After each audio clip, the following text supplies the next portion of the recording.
Okay, so this is a really fun, easy to use elastic. It's just called a clear elastic. It's not woven, it's not knitted, it's just a formatted material. So when you put your needle through, it is going to make holes. So I recommend using a ballpoint needle when using this fabric, using this elastic. Okay, and so what I'm going to do, this is another technique that you can use for the edge of the underwear. I'm going to lay it in here. Now you could also press the fabric and measure it and everything first, but I'm going to just go ahead and go with it. And I leave a little bit of elastic here so I can use that to help pull instead of the chain of the thread. You can use a zigzag stitch, which, let's see, what do I have? I have the regular zigzag stitch right now, and then I'm going to switch to the 3-step zigzag. Okay, I'm gonna always start by just putting your needles down for the 2 stitches before you get started so that you can secure it, and that will allow you to pull it. And after you play around with this elastic, you really should be measuring the amount of stretch you want, and if you measure around the leg of the panty, you're gonna adjust it by a couple of inches, probably, let's say if it was 27 inches, you'd probably cut a piece about 25, and you will stretch that into the seam, or to the hem really. So now I am gonna go back here and pull.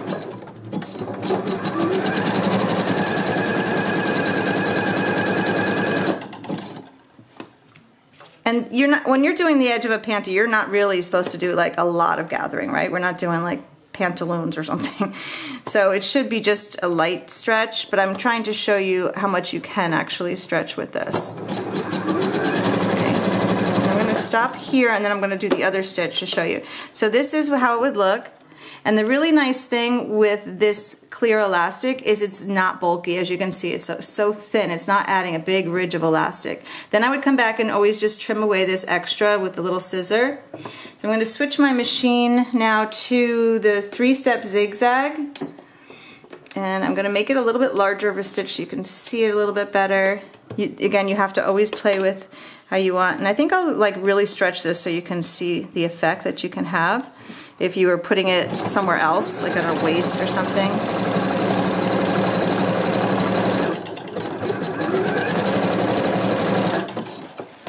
Great. Okay, so you see there is a difference when you have this on there, and I really stretched it, but this is a really nice bathing suit stitch with this clear elastic, and you just wouldn't stretch it as much. You'd probably stretch it more like this. But if you were doing maybe a gathered sleeve at the bottom and you wanted to finish it here or just as a decoration and have a little stretch, this is a really great stitch. Okay, thank you. Okay, now I want to show you just some other creative techniques you can do with this clear elastic. There's so many things you can do, but I also should mention my foot is actually working quite well with it, but if you're having trouble where the elastic wants to stick to the foot, then I recommend getting a Teflon foot and it'll glide better. So I'm gonna, let's see, now I'm gonna actually bring this back to my regular zigzag, which is a 7, and then increase my stitch length. I'm usually doing like 2.5 on the home machine as a stitch length. Okay, I'm gonna get started. Now, this is just like maybe for ruching, shearing, and you can pull it as much as you want. You should experiment with it to see how much you want it to do. This would be, let's say you had a sleeve and you wanted some shearing at the edge. I mean, I have a little hem here, but you could have maybe 4 inches below this, and this could help just give you like a real nice fullness at the bottom of the sleeve, and it feels nice on the arm as well. You know, you don't feel anything thick, so this would be how it would look here. But I'm going to do a couple more rows to show you some better effects of, let's say, like on the top of the sleeve you wanted a bunch of shearing, or I'll do like 3 rows to show you how nice it can be. But most important is that it doesn't add any bulk. It stretches really nice. It's just sometimes it gets stuck. And you should never sew this at the bottom on the feed dog. It'll get stuck into the feed dog. Now here it's getting a little tricky because I already have some shearing, and you'd have this all calculated with tailor tacks if you were really going to do this. But for experimentation, I just want you to try it. Because you want to make sure you're stitching a straight line, and I'm sure that right now I'm actually not. But see how I have to like fight with it a little bit? But if it was tailor tacked on a straight line, you wouldn't have to worry.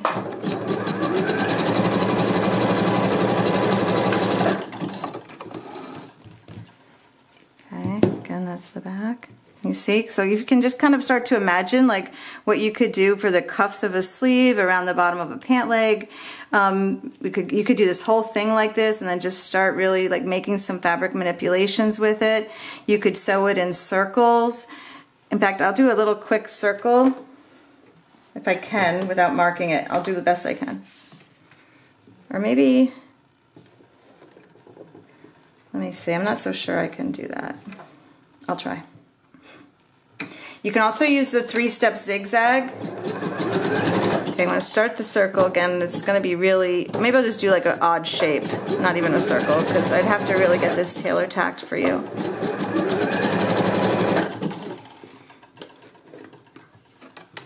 If it starts to pucker, just lift the foot and flatten it back out. I'll just do like a curve maybe, and we can see what happens. You also need to play around with your length, size of your stitches, because that's all part of the aesthetic that you're trying to develop there. Let's see what happened. And you can put it right in the middle of the garment, right? You don't have to go to the edges. So see, like if I had a sleeve like this and I wanted some like curves going up, circles, that could really give you some volume if you had a complete circle like that. All right, so please play with all of these little different techniques with this clear elastic. I think you'll really find it to be quite beneficial. Thank you. What I'm going to show you here is a real simple way to do a clean finish on a neckline of like a knit fabric, or maybe it's silk. Something that you want to stabilize the neckline but don't want to add a facing or a binding to. So I've already showed you in the other videos about this clear, oops, I should show you now, the clear elastic. So you're just going to lay that in there. Line it up on the edge. Now in this technique, we're not going to really stretch it unless you had a really big curve, but if you did, you'd stretch it very little, because the goal is, this is almost just like a neckline or armhole stabilizer where you don't want them to stretch out. So I do have larger stitches on the zigzag so that you can see it. I would probably do a little bit smaller, and you're just going to go slow and try not to stretch it.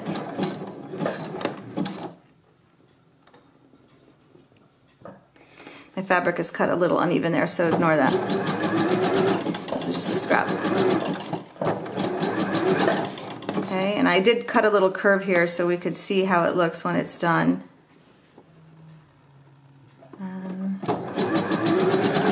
You don't have to use a zigzag either. You can use any stretched stitch you have on your home sewing machine.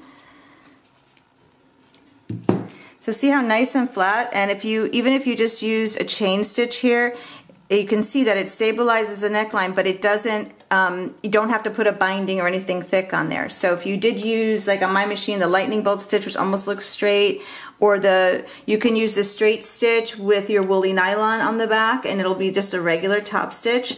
You probably wouldn't want this like on a regular dress unless it was like swimwear or activewear. All right, so think about the ways you can use this elastic for stabilization on armholes, necklines, maybe skirt waistlines, and other areas. Thank you.